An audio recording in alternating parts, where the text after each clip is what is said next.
Maya's hand trembled as she signed the final document. At 34, she had just sold the bakery her grandmother had built brick by brick 60 years ago. The smell of warm sourdough that woke up the Park Slope neighborhood in Brooklyn every morning at 5 sharp now belonged to a corporate chain. They promised to keep the name, but everyone knew that was a lie. In 3 months, that little piece of her heart would become just another soulless franchise. Maya stuffed the envelope with the check into her bag without even looking at the amount. She knew it by heart. $450,000. It sounded like a fortune to someone who had always lived with so little, but it was far too little for what that place meant. Her grandmother Helen would have been devastated. But Helen wasn't there to judge anymore, and the hospital bills didn't pay themselves. When she stepped out of the lawyer's office, the afternoon sun was beating down on Broadway. Maya walked aimlessly, letting the crowd push her down the sidewalk. She passed expensive storefronts, fancy restaurants, and glass buildings that reflected a city that never stopped to breathe. She didn't belong to that world. She never had. That's when she saw the poster. It was taped to a lamppost, half torn. The ink faded by the weather. Missing. Information regarding Helen Sterling. Disappeared in 1985. Generous reward. Below it was a phone number and a black and white photo of a young woman smiling, her hair pulled back in a neat bun. Maya stopped dead in the middle of the sidewalk. People grumbled, swerved around her, and cursed under their breath. She didn't hear a thing. Her eyes were locked on that photo. That woman was her grandmother. She was absolutely certain. But the date was wrong. In 1985, Helen was already living in New York, already running the bakery, already raising Maya's mother alone after her husband had supposedly abandoned them. Or had he? Maya ripped the poster off the pole so hard the corner tore. She pulled out her phone, her hands slick with cold sweat, and dialed the number. It rang once, twice. On the third ring, a man's voice answered. "Hello?" Maya swallowed hard. "I'm calling about the poster, about Helen Sterling." There was a pause on the other end, a silence so long Maya thought the call had dropped. Then the man spoke, his voice trembling, heavy with an emotion that sounded like it had been bottled up for decades. "Did you know her?" Maya took a deep breath. "She was my grandmother." Another silence. Longer. Heavier. When the man spoke again, Maya realized he was crying. "Your grandmother. My God. So she had a family. She made it. I need to see you. I need to tell you everything. Please." Maya felt the ground shift beneath her. "Who are you?" "My name is Theo Sterling." And Helen Sterling didn't disappear in 1985.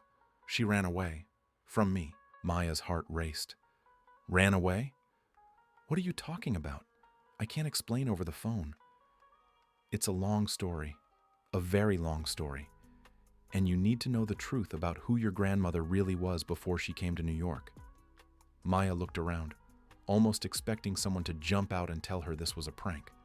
But the city remained indifferent, a river of people that never stopped flowing. She was alone, alone with a secret that had just fallen from the sky. "Where are you?" Maya asked, surprised by the steadiness of her own voice. "In Savannah, Georgia. If you come here, I'll tell you everything. But I need you to come alone, and don't tell anyone, not even your family. Why? Because your grandmother made me promise this secret would die with me. But now that she's gone, and now that you've found me, I can't carry this alone anymore." Maya closed her eyes. She felt the weight of the envelope in her bag, the weight of the sold bakery, the weight of an entire life that suddenly felt built on lies. She should take that money, pay the debts, and start over. Forget the poster. Forget the phone call. Move on. But she knew she couldn't. "I'll be there," Maya said. "When?" "Tomorrow. I'll text you the address." "And Maya?" "Yes? Thank you for calling. You have no idea how much this means." The line went dead. Maya stood there, clutching her phone, the crumpled poster in her other hand. Around her, the city kept spinning, indifferent. She looked at the photo of her grandmother again. that smile she knew so well, but which now seemed to hide something. A past, a secret, another life. That night Maya could hardly sleep. She tossed and turned in the small apartment she shared with her cousin Jessie, a cramped studio in Queens where 2 twin beds barely fit. Jessie worked as an assistant at a vet clinic and always came home late, too exhausted to talk. That night, Maya was grateful for the silence. She spent hours looking at old photos on her phone. Helen at 60, smiling in front of the bakery. Helen at 70, holding Maya's mother's birthday cake. Helen at 80, frail but still with that fierce look of someone who had survived the storms. But before that, before New York, before the bakery, nothing. Her grandmother never talked about the past. She used to say the past was an old suitcase she chose to leave on the side of the road. Maya always thought it was about her grandfather leaving, about the hardship of raising a daughter alone in the 60s. But now, with that poster in her hand and that phone call echoing in her head, she began to realize there was so much more.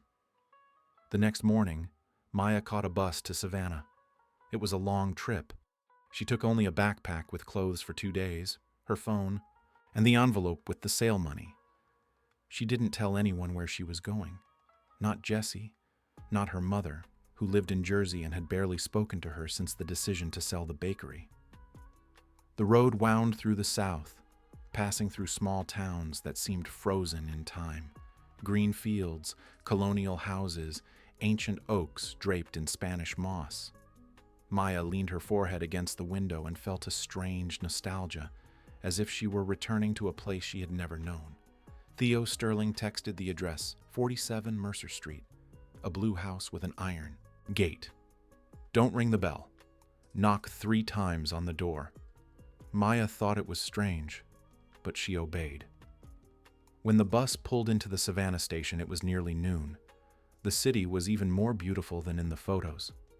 Cobblestone streets, historic mansions, the sound of church bells. Maya took a cab and gave the address. The driver, a man in his 60s, looked at her through the rearview mirror with a strange expression. Mercer Street, huh? Visiting someone? Maya hesitated. A family friend? The driver nodded but said nothing more. The silence was uncomfortable. The house was exactly as Theo had described. Faded blue, a rusted iron gate, windows with closed curtains. Maya paid the fare, stepped out of the cab, and stood on the sidewalk for a long minute. Part of her wanted to turn back, catch the next bus, forget everything. But the other part, the curious part, the part that could never leave a mystery unsolved, knocked 3 times on the door. Shuffling footsteps came from the other side. The door opened slowly, creaking on old hinges. And then Maya saw Theo Sterling for the first time. He was tall and thin, with long, white hair tied back in a ponytail. His face was weathered, with deep wrinkles around his eyes, but those eyes were an intense, almost transparent blue. He wore a white linen shirt and cotton trousers. He looked like an artist, or a hermit. He looked at Maya for a long moment, and his eyes filled with tears. "You look so much like her," he whispered. "So much." Maya didn't know what to say. Theo stepped back, making room for her to enter.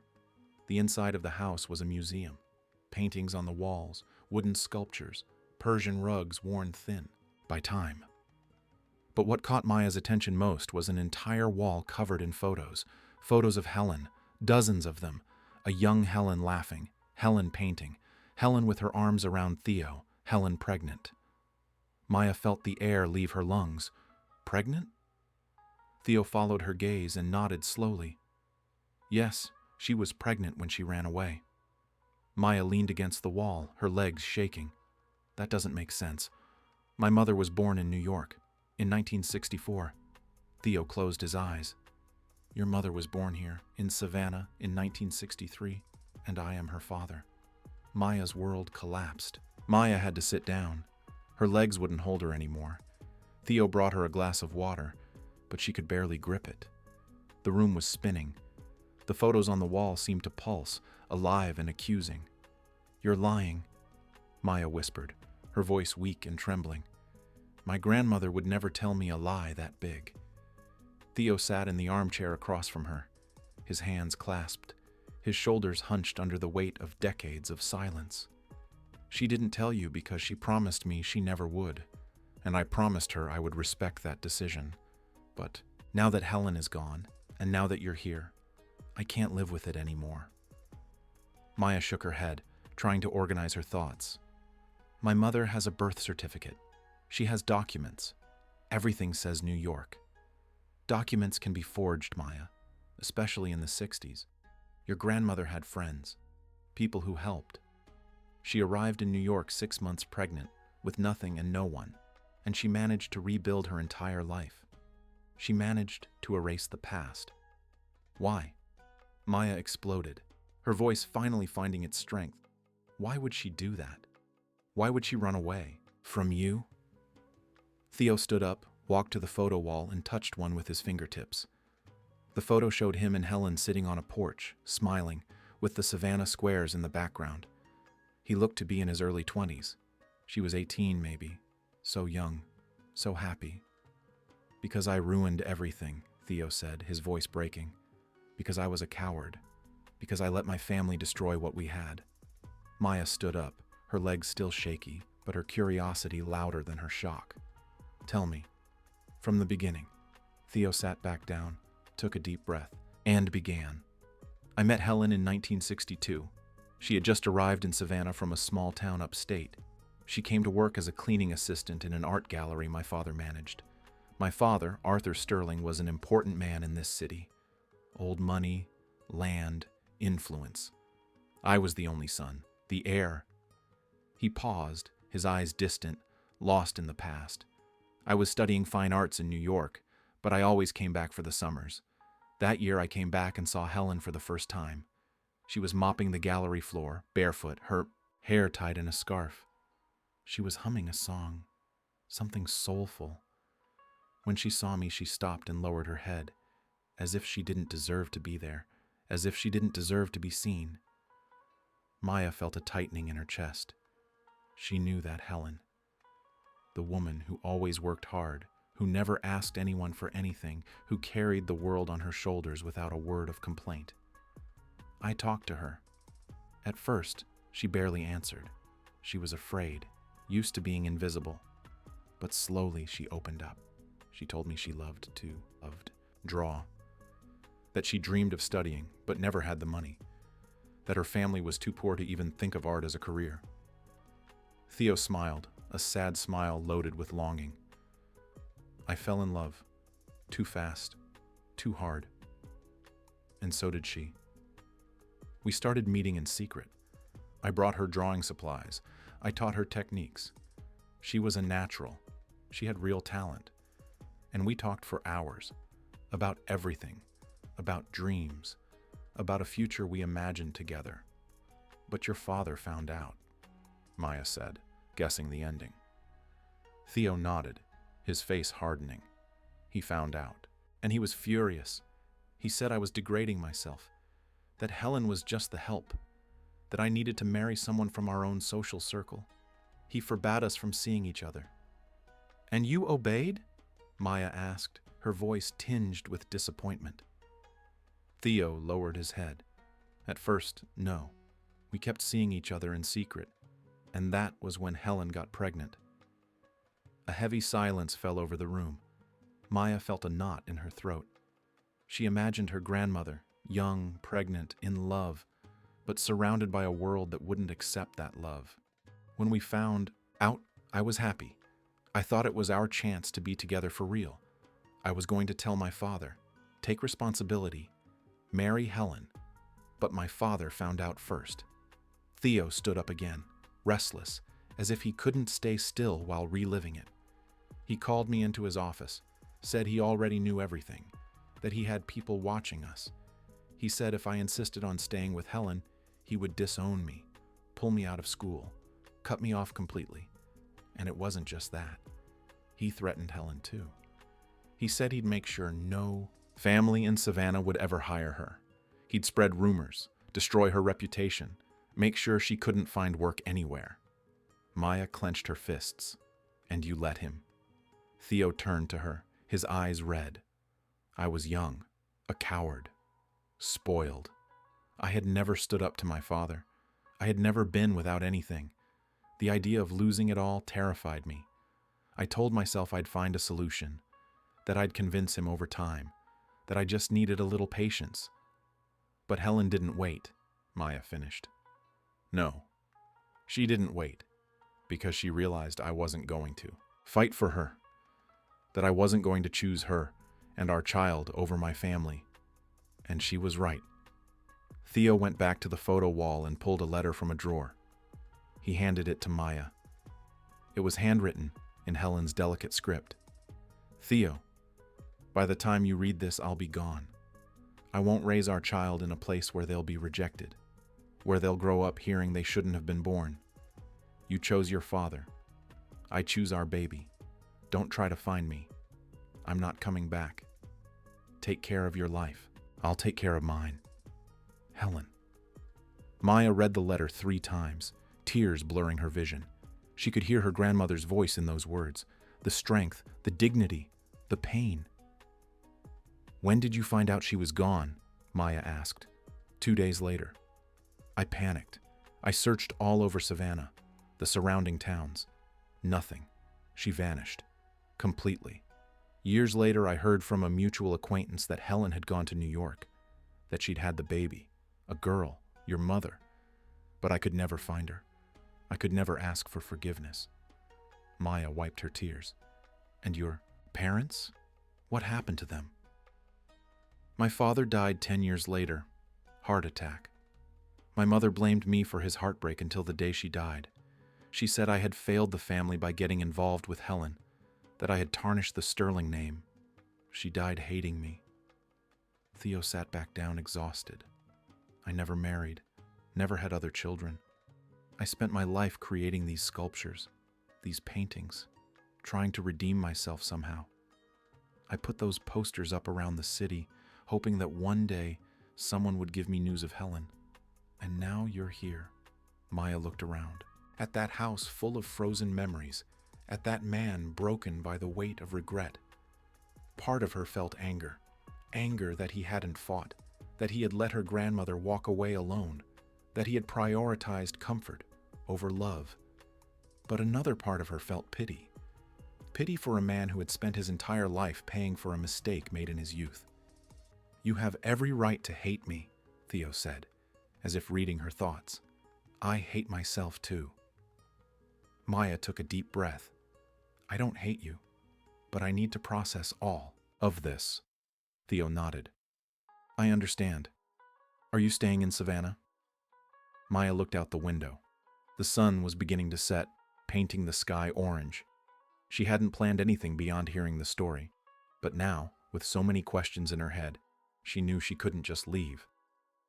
I'll stay, just for a few days. I need to understand who my grandmother was before New York. Theo stood up, his eyes shining with something Maya took a moment to identify. Hope. There's a good bed and breakfast nearby. I can take you there. You don't have to. I'll manage. Maya, please, let me do this. It's the least I can do.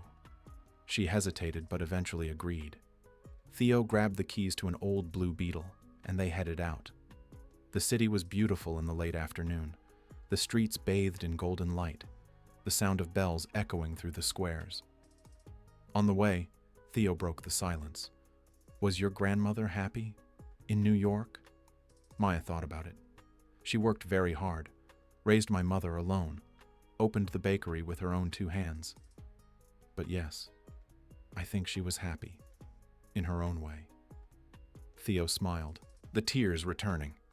I'm glad to hear that. She deserved to be happy. They arrived at the inn, a cozy, renovated, historic mansion. Maya checked in and Theo said goodbye at the door. If you want to talk more, or if you want to see the places we used to go, call me. I'm here. Maya nodded, went up to her room, and collapsed onto the bed. Her phone rang. It was Jessie. Maya, where are you? I'm worried sick, Maya sighed. I'm in Georgia. I had to handle something. What thing? I'll tell you later. I promise. She hung, up before Jessie could ask more. She stared at the ceiling, her brain buzzing. Her entire life had been built on a lie. Or maybe not a lie. A secret her grandmother carried to the grave to protect her daughter, to protect Maya. But now that the secret was out, what would Maya do with it? Maya woke up to the sound of church bells. It was 6 in the morning. Through the window, she saw the colonial skyline of Savannah lit by the soft morning light. Everything there seemed preserved in time, as if the 60s were still alive in the stones, the streets, and the people. She had breakfast at the inn, strong coffee, warm biscuits, and peach jam. The owner, Mrs. Gable, a woman in her 70s, chatted with her. "First time in Savannah, dear?" "First time," Maya replied, trying to sound casual. "Just visiting, or do you have family here?" Maya hesitated. "Let's just say I came to find some roots." Mrs. Gable smiled. "Savannah is full of stories. Every brick here has one. If you need anything, just ask." Maya thanked her and went back to her room. She looked at Theo's number on her phone. Part of her wanted to call. She wanted to see the places her grandmother had been. She wanted to understand this woman she thought she knew, but who now felt like a stranger. The other part wanted to catch the bus back to New York and pretend none of this had happened. In the end, curiosity won. Theo answered on the first ring. "Hello? It's me. Maya. You said you could show me the places you and my grandmother used to go." There was a pause. Then Theo's voice, thick with emotion. "Of course. I'll pick you up in 30 minutes. Maya got ready, putting on jeans, a light blouse, and comfortable sneakers. When she went down, Theo was already waiting at the door with the Blue Beetle parked out front. He looked more energized than the day before, as if talking about Helen after all this time had lifted a weight. "Good morning," he said, smiling. "Good morning." They got into the car, and Theo began driving through the narrow city streets. He stopped in front of an old church, St. John the Baptist. "This is where we officially met. Your grandmother was cleaning the steps." I had gone to see an exhibit of sacred art. When I passed her, she was singing. It was a song by Nina Simone. Feeling good. Maya looked at the steps, imagining her young grandmother singing, not yet knowing her life was about to change forever. Theo kept driving, showing her other spots. The square where they used to meet in secret, the overlook where they watched the sunset, the old art gallery his father managed, now turned into a souvenir shop. At every stop, Theo told a story, and Maya began piecing together a puzzle she never knew existed. They stopped for lunch at a local spot serving Southern comfort food: grits, collard greens, fried chicken, and rice. Maya ate in silence, listening to Theo talk. Your grandmother loved drawing churches. She said buildings had souls, that every curve, every detail, told a story of faith and struggle. I kept some of her drawings, if you'd like to see them. Maya swallowed hard. "You kept them?" Theo nodded. "I kept everything she left behind. Drawings, letters, even a sweater she left at my house once. I know it sounds like an obsession. Maybe it is, but it was all I had left of her." Maya felt a pang in her chest. "I want to see them." After lunch, they went back to Theo's house. He opened an old wooden chest in the corner of the bedroom. From it, he pulled a folder of charcoal drawings. They were of churches, landscapes, portraits. The lines were delicate, full of emotion. Maya ran her fingers over the drawings, feeling the texture of the aged paper. It was like touching a part of her grandmother she had never known. Helen, the artist. Helen, the dreamer. She was really good, Maya murmured. "She was," Theo agreed. "If she'd had the chance, she would have been a great artist." Maya looked at him. "Why didn't you ever try to find her after your parents died?" "You were free." Theo sighed, sitting on the edge of the bed. "I tried, for years. But New York is huge, and your grandmother didn't want to be found. I respected that. I thought if she wanted to forgive me, she'd come back. But she never did." Maya closed the folder and put it back in the chest. She didn't come back because she was busy building a new life. A life where the past couldn't reach her. Theo nodded, the sadness heavy in his eyes. "I know." And she was right. She did what I didn't have the courage to do. She chose her love for her daughter above everything else. Maya was silent for a moment. Then she asked the question that had been hammering in her head since she arrived. Do you want to meet my mother? Theo's eyes widened. Does your mother know about me? No. She doesn't know anything. She thinks her father abandoned my grandmother before she was born. That's the story she was always told. Theo rubbed his face with his hands. Maya, I would love to meet my daughter. But I don't want to cause more pain. I don't want to destroy the memory she has of her mother. Maya understood, and she agreed. Maybe it was better to leave some things buried, but she couldn't live with this secret without doing something. That night, Maya went back to the inn and called her mother. Claire answered with her usual tired voice. Maya? What a surprise. You never call. Maya took a deep breath. Mom, I need to ask you a question. And I need you to be honest with me. There was a pause. What question? Do you know anything about your father? Claire was silent for a long time. When she spoke again, her voice was different, harder. Why are you asking me this? Because I found someone who knew Grandma before she went to New York. Another silence. Longer. Then Claire said, her voice trembling, Maya, where are you? In Savannah. Claire let out a long, weary sigh. I knew this day would come. Maya sat on the edge of the bed, her heart racing. You knew. I knew. Your grandmother told me shortly before she passed away. She told me everything. About Theo. About Savannah. About the escape. She made me promise I'd never tell anyone. And I promised. Maya felt a mix of anger and relief. Why didn't you tell me?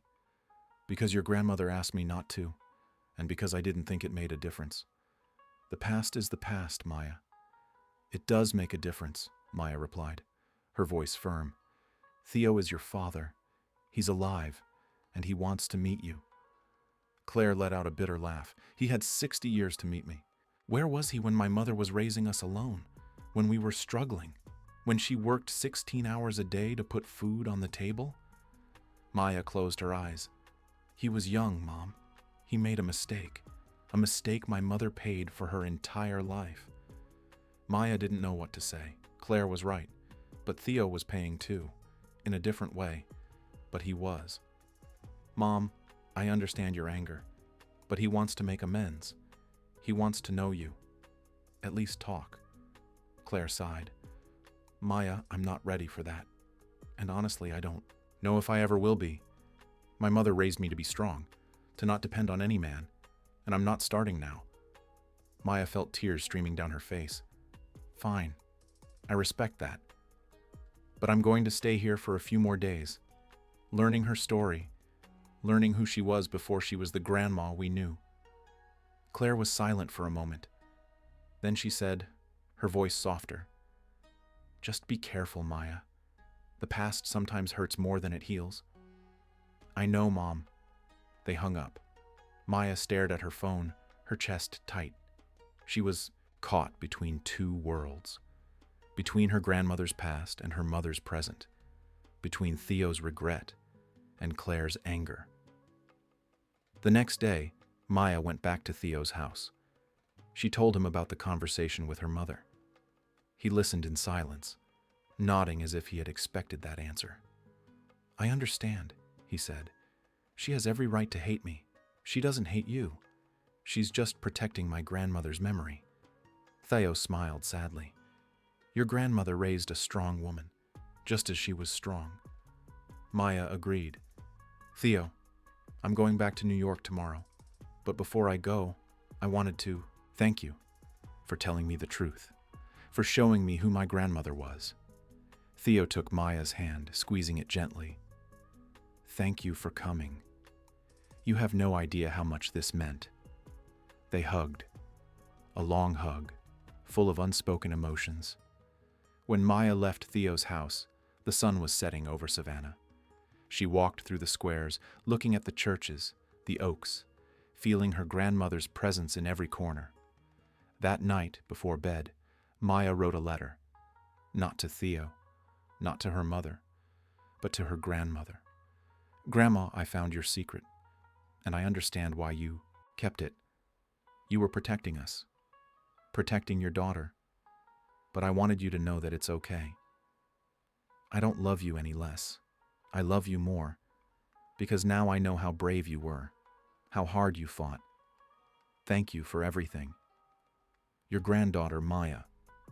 She folded the letter and tucked it into her bag. The next day, she'd catch the bus back. She'd return to New York, to the life her grandmother had built. But a part of her, a small part, would stay in Savannah forever. Maya returned to New York with a head full of memories that weren't hers. The bus ride felt shorter than the way there, as if the weight of the discovered secret was pushing her home faster. She stared out the window without seeing the landscape, her thoughts flying between the past and the present. When she arrived at Port Authority, it was almost 9 at night. Jessie was waiting at the door of their studio, arms crossed, a worried expression on her face. Maya, you were gone for 3 days.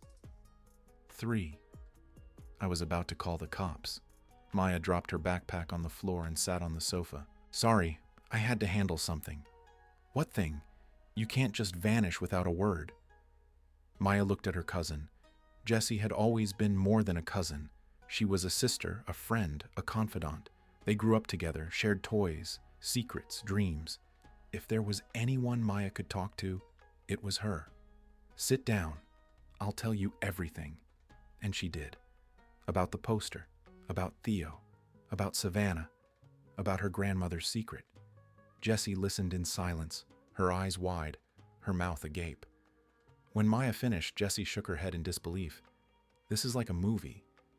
There's no way this is real. It's real. Very real. And your mom knows? She knows. Grandma told her before she died, but she doesn't want anything to do with Theo. Jessie sighed. And you? How are you feeling? Maya took a moment to answer. Confused, sad, relieved, all at once. Jessie took Maya's hand. Look, I don't know what you're going to do with this information, but whatever you decide, I'm on your side. Maya smiled. Thank you. That night, Maya couldn't sleep. She tossed and turned, thinking about everything. The sale money from the bakery was still untouched in her bag, the debts she needed to pay, the future she needed to build. But more than anything, she thought about her grandmother, how she had the courage to start from zero, pregnant and alone, in a massive city like New York, how she built a dignified life for her daughter, how she never asked for help, never complained, never looked back. The next morning, Maya woke up with a decision made. She picked up her phone and called Theo. Hello? He answered, his voice still groggy. Theo, it's me. Maya, I was thinking. You said my grandmother had talent, that she could have been a great artist if she'd had the chance. Yes, I did. I want to put on an exhibit with her drawings. I want people to see the talent she had. I want her to be recognized, even if it's after all this time. There was a pause. Theo was crying on the other end. Maya could tell by the muffled sound of his breathing. You would do that? He asked, his voice thick. I would. But I need your help. I need the drawings you kept. And anything else you have of hers. Theo let out a tearful laugh. Maya, you have no idea what this means. I'll send you everything. Everything. Maya hung up and stared at her phone. She didn't know exactly how she was going to make it happen. She had no contacts in the art world. She had no money to fund an exhibit on her own, but she had determination. And that, she learned from her grandmother, was worth more than anything else. In the following weeks, Maya threw herself into the project. Theo sent a massive box by mail with all the drawings, letters, and photos he had saved. Maya spent days cataloging everything, photographing it, organizing it. She looked for galleries in New York. Most said they had no space. Others said the work was beautiful, but Helen Sterling didn't have a name in the market. Maya didn't give up. That's when she met Mark Sterling. No relation, just a coincidence, the owner of a small gallery in Chelsea. Mark was in his 40s, with salt and pepper hair, round glasses, and a calm way of speaking. He looked at Helen's drawings carefully, running his fingers over the paper, holding some up to the light. "This is good," he said. "Very good. It has emotion. It has technique. It has a story." Maya felt her heart race. "So you'll do the exhibit?" Mark smiled. "I will, but on one condition." "What?" "You have to tell me her story. All of it. The exhibit can't just be about the drawings. It has to be about the woman who made them, about her life, about what drove her to draw." Maya agreed, and she told him. She told him about Savannah, about Theo, about the escape, about the bakery, about the life her grandmother built. Mark listened, taking notes, nodding along. "It's perfect," he said when Maya finished. "We'll put on an exhibit that tells this story, not just with drawings, but with text, photos, and testimonials. It's going to be powerful." And it was. 2 months later, the exhibit opened. Helen Sterling, the invisible artist. The gallery was packed. People from the art world, journalists, the curious. Maya was nervous, wearing a simple dress, her hair down, her hands sweating. Jessie was by her side, giving her support. "You did it. Look at this. Your grandmother would be so proud." Maya looked around. The walls were covered with Helen's drawings, each one accompanied by a small plaque explaining the context, the era, the emotion behind it. In the center of the gallery was a table with old photos. Young Helen in Savannah, Helen with her baby daughter, Helen at the bakery, Helen smiling. Mark stepped onto a small improvised stage and asked for silence. "Good evening, everyone. Thank you for coming. Today we aren't just opening an exhibit. We are reclaiming the memory of an extraordinary woman. Helen Sterling was many things: an artist, a mother, an entrepreneur, a survivor. But above all, she was brave. And it's that bravery you're going to see here tonight." The crowd applauded. Maya felt tears streaming down her face. She didn't notice when Theo entered the gallery. He was in the back, leaning against a wall, looking at the drawings with red eyes. He wore a white linen shirt and his usual cotton trousers. He looked out of place in the middle of the chic New York crowd. Maya walked over to him. "You came."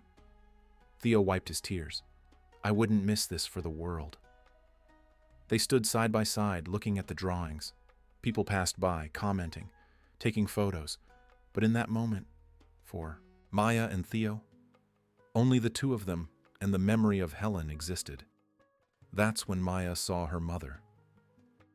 Claire was standing at the gallery entrance, hesitant, as if she were still deciding whether to come in. She wore a blue blouse, jeans, and a shoulder bag. Her hair was pulled back in a bun, just like her grandmother used to wear. Maya's heart leaped. "Mom."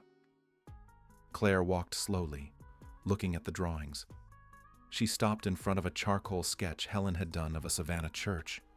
She stood there motionless for a long time. Maya approached her. "You came." Claire didn't look away from the drawing. "I almost didn't. I spent all day thinking if this was a good idea. But in the end, I needed to see it. I needed to see the talent my mother had, the talent she never showed me." Maya touched her mother's arm. "She showed you in other ways, in the bakery, in her strength, in her love." Claire nodded, tears falling. "I know. But look at this, Maya. Look at what she could have been. Look at what the world took from her." Maya hugged her mother, and they stood there, holding each other, crying together. That was when Theo approached. He stopped at a respectful distance, not knowing if he should speak. Claire noticed his presence and turned around. The two of them stood there, staring at each other. Father and daughter. Two people who shared blood but no history. Theo was the first to speak, his voice trembling. "You look so much like her." Claire wiped her tears. "I know." Theo took a step forward. "I know I don't have the right to ask for forgiveness. I know I don't have the right to even be here. But I wanted you to know that not a single day goes by without me thinking about what could have been, without me regretting it." Claudia took a deep breath. My mother taught me to be strong, to not need anyone. But she also taught me how to forgive. So, I forgive you. Not because you deserve it, but because I deserve peace. Theo sobbed. Thank you.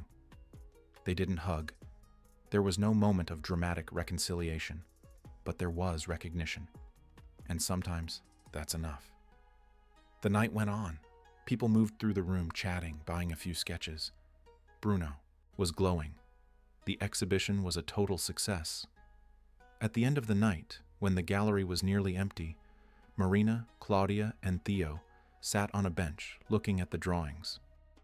She would have loved this, Claudia said. She would have been embarrassed by the attention, but she would have loved it. Marina smiled. Definitely. Theo looked at the two of them. Can I ask you something? Go ahead, Marina replied. What are you going to do now? With the money from the sale of the bakery? Marina had thought a lot about this. I'm going to open an art school for underprivileged kids. I want to give them the opportunity my grandmother never had. Claudia looked at her daughter, surprised. Really? Really? And I want you to help me. You know management. I know art. We can do this together. Claudia smiled. All right, let's do it. Theo wiped away his tears. Helena would be so proud of both of you. And so, that night, among old drawings and revived memories, a family found each other again. Not in the traditional way, but in a way that made sense for them. 3 months after the exhibition, Marina stood in front of an old building on the east side of Chicago.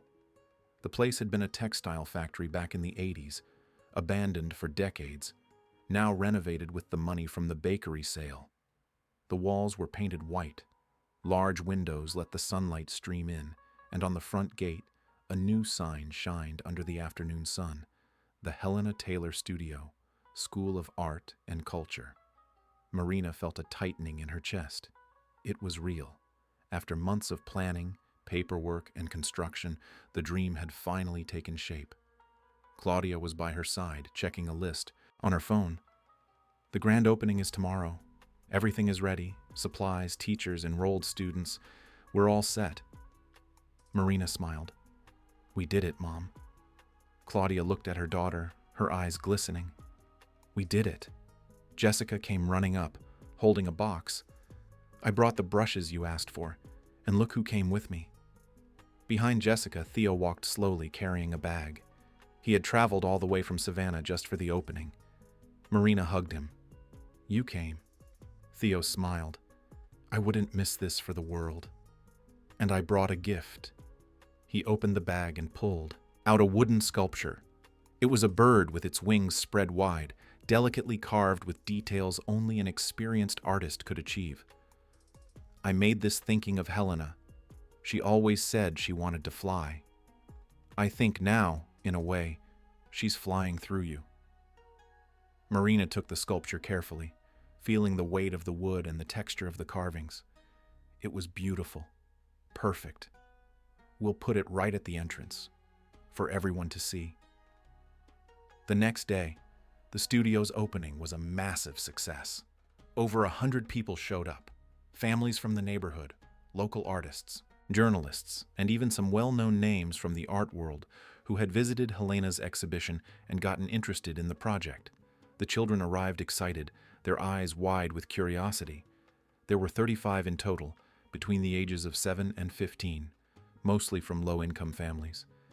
They ran through the hallways, touched the supplies, and laughed loudly.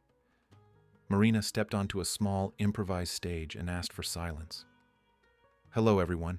My name is Marina, and this is my mother, Claudia.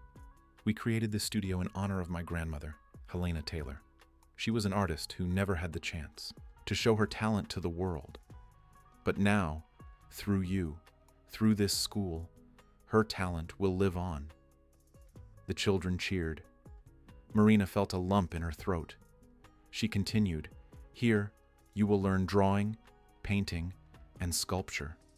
But more than that, you will learn that it doesn't matter where you come from. It matters where you're going. It matters what you do with the talent you have. More applause. Claudia stepped onto the stage and stood beside her daughter. And we promise that this space will always be open for you. Always. Classes started the following week. Marina taught drawing 3 times a week. Claudia handled the administration. Jessica, who had quit her job at the vet clinic, became the program coordinator.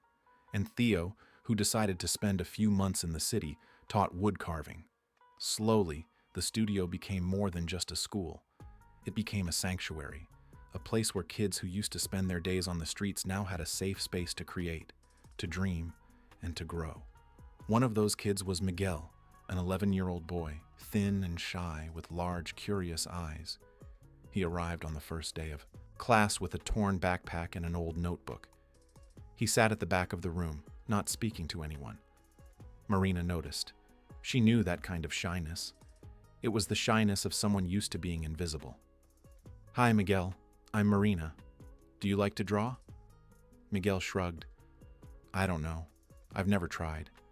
Marina smiled. "Well, today is a good day to start." She gave him a pencil and a piece of paper. "Draw whatever you want. It doesn't have to be pretty. It just has to be yours."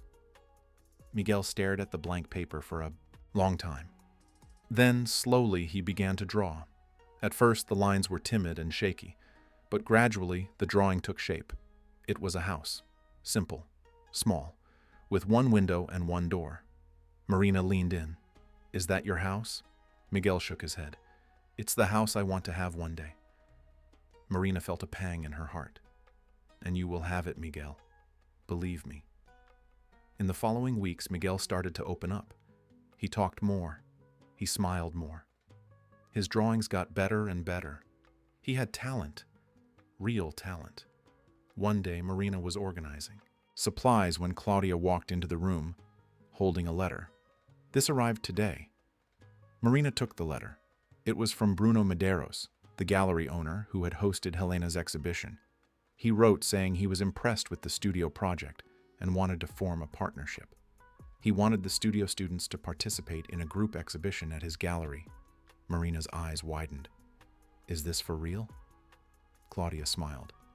"It is. And there's more. He wants to buy some of Helena's drawings for the gallery's permanent collection.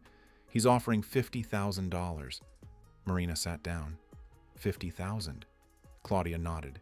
"We can use that money to expand the studio, buy more supplies, hire more teachers."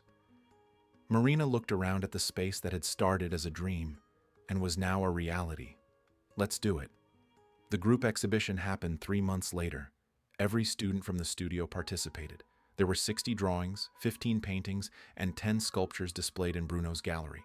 The children arrived dressed in their best clothes, nervous and excited. Miguel was there, with his drawing displayed on the main wall. It was a portrait of Marina teaching a child how to draw. The lines were delicate, full of emotion. Marina was moved when she saw it. "Miguel, this is beautiful." Miguel smiled, a shy but genuine smile.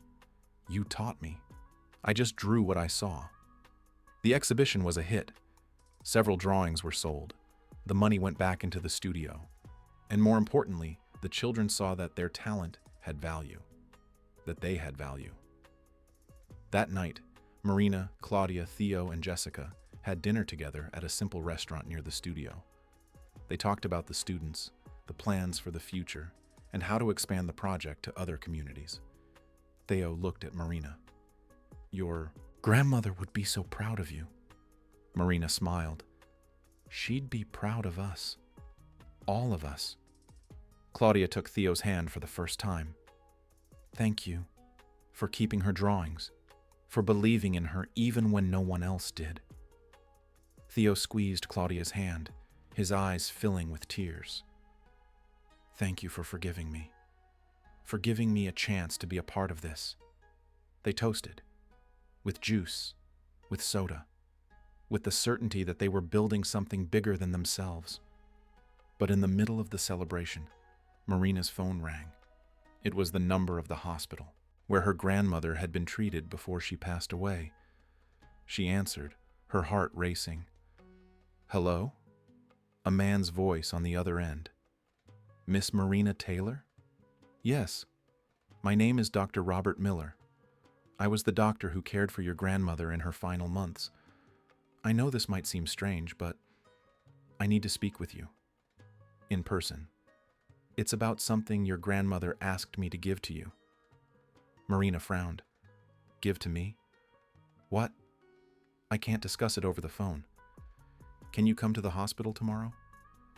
Marina looked at Claudia, confused. I can. What? Time? 2 in the afternoon.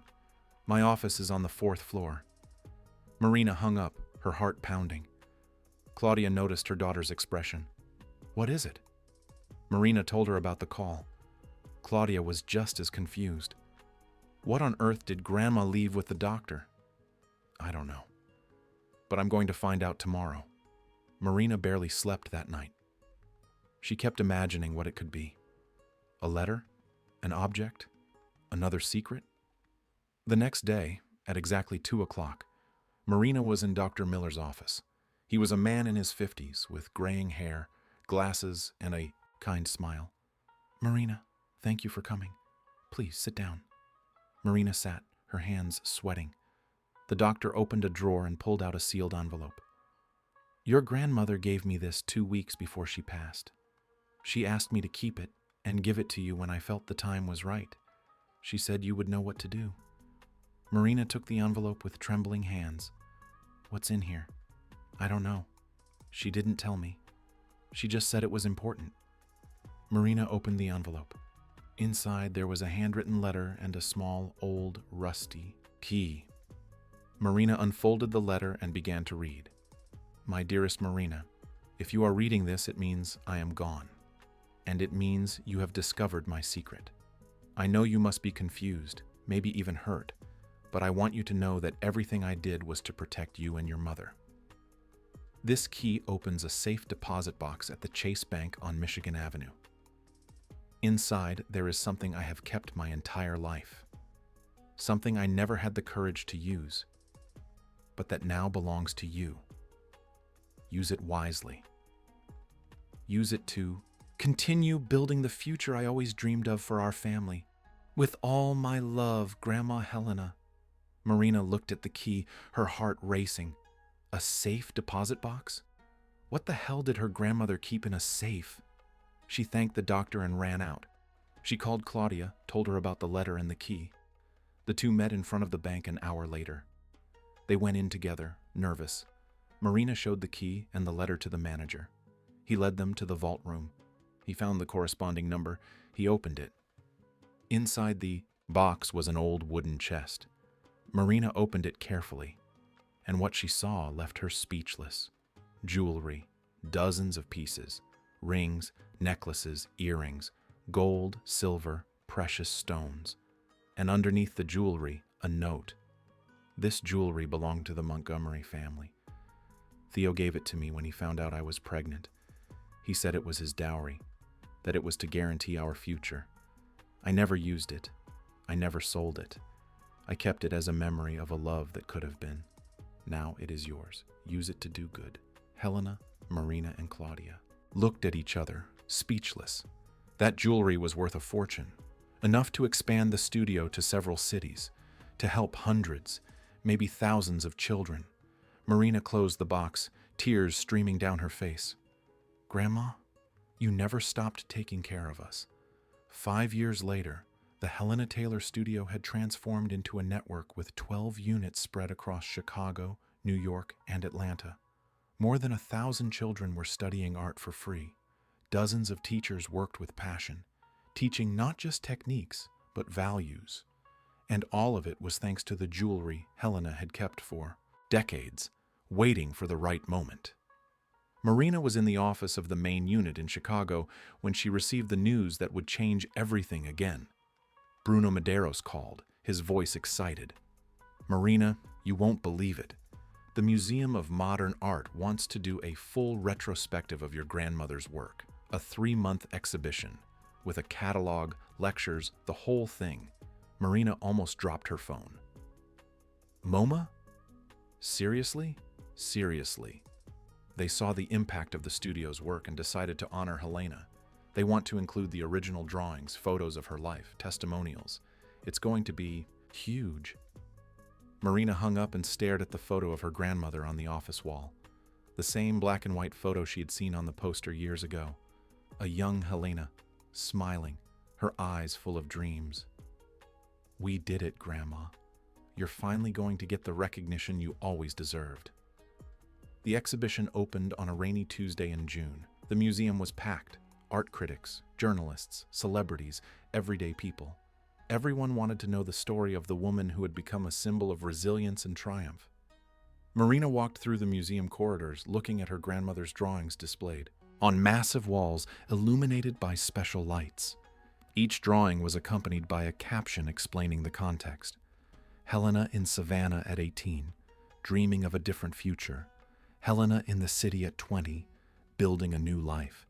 Helena at the bakery at 40, making a possible dream come true. Claudia was by her daughter's side, holding her hand. She would have been so overwhelmed by all this, but she would have loved it. Marina agreed. Definitely. Theo arrived with a group of students from the studio. He had become a permanent teacher and now split his time between Savannah and Chicago.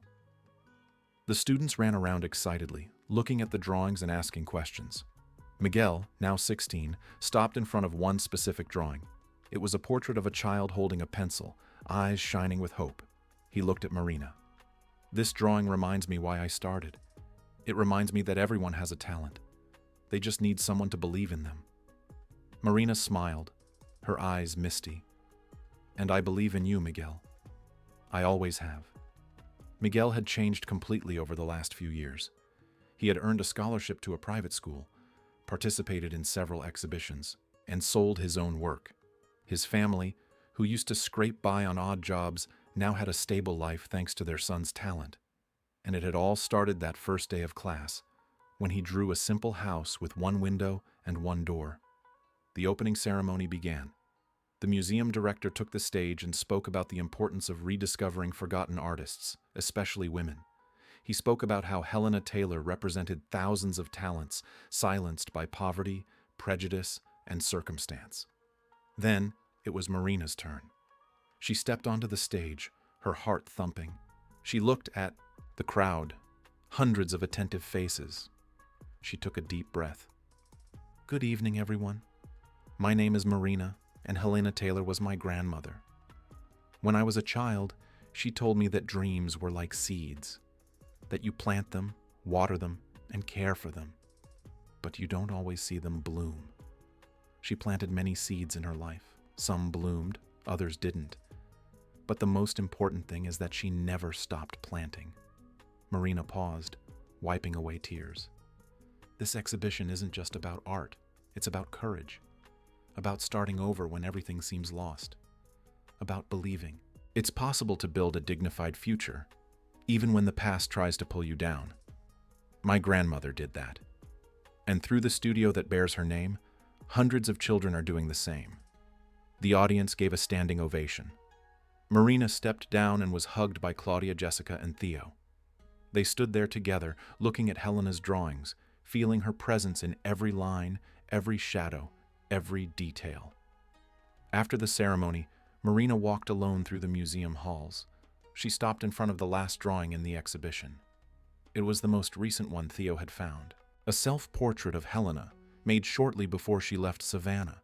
She had drawn herself looking toward the horizon, her hair loose in the wind, her eyes fixed on something distant. Underneath the drawing was a quote written by Helena herself. "The future is scary, but standing still is scarier." Marina smiled. That was exactly it. Her grandmother was afraid, but she went anyway. She had doubts, but she made a choice. She had everything against her, but she fought, and she won. That night, Marina went home exhausted, but happy. Jessica had prepared dinner, and the two of them ate at the small table in the studio apartment that now felt too cramped for everything they had achieved. "Are you going to move?" Jessica asked, chewing a forkful of pasta. Marina shook her head. "No. This place has history. It has memories. This is where it all began." Jessica smiled. "You look more like her every day." "Like who?" "Like Helena. stubborn, determined, passionate about what you do. Marina laughed. I'll take that as a compliment. After dinner, Marina picked up her phone and opened her photo gallery. She had hundreds of photos of the studio students, kids smiling, holding up drawings, paintings, and sculptures. Each photo was proof that her grandmother's dream was alive. She stopped at one specific photo. It was an image from the day the first studio opened. Marina, Claudia, Theo, and Jessica in front of the sign with the name Helena Taylor, all smiling, all together. Marina saved the photo as her wallpaper and turned off her phone. Tomorrow would be another day. More classes, more children, more seeds planted. But that night, she allowed herself to just rest and remember. Remember the grandmother she never fully knew, but now deeply understood. Remember the torn poster that changed everything. Remember Theo, his regret, and his courage to tell the truth. Remember her mother, her forgiveness, and her strength. Remember Jessica, her support, and her unconditional friendship. And remember herself, how she had stood at a crossroads holding an envelope of money and a heart full of doubts, and had transformed all of it into something greater, into purpose, into a legacy. Marina closed her eyes and whispered into the silence of the night. Thank you, Grandma, for everything, for every sacrifice, for every hard choice, for every dream you planted that is now blooming. And somewhere, among the stars or in the wind or in memory, Helena smiled. Because her dream hadn't died with her. It was only just beginning. Years later, Marina would receive a national award for education and culture for the studio's work. Miguel would become a renowned artist with exhibitions in several countries. Claudia would write a book telling her mother's story, which would become a bestseller. Theo would finally find peace, knowing his daughter had forgiven him and that Helena's legacy was thriving. And all of it because one woman had the courage to start over, because one granddaughter had the courage to find the truth, and because one family had the courage to forgive. The Helena Taylor Studio would continue to grow. More units, more students, more stories of transformation. Every child who passed through those doors carried a little piece of Helena, a little piece of courage, a little piece of hope. And Marina, every time she looked at her grandmother's drawings, every time she taught a child how to hold a pencil, every time she saw a smile of pride on a student's face, she knew she was fulfilling the purpose. It wasn't just about art. It was about giving a voice to the invisible. It was about transforming pain into beauty. It was about proving that the past doesn't define who we are, but our choices do. Helena Taylor had chosen to start over. Marina had chosen to honor that new beginning. And together, even separated by time, they had built something eternal. If the journey of Marina and Helena touched your heart, know that we have many more stories like this to share. Stories of courage, of new beginnings, of families finding each other, and of dreams that never die. Subscribe to the channel, leave. If this story moved you, and in the comments tell us, have you ever discovered a family secret that changed the way you see the world? Your story matters. We are here to listen. Until the next story, and remember, it's never too late to plant a dream.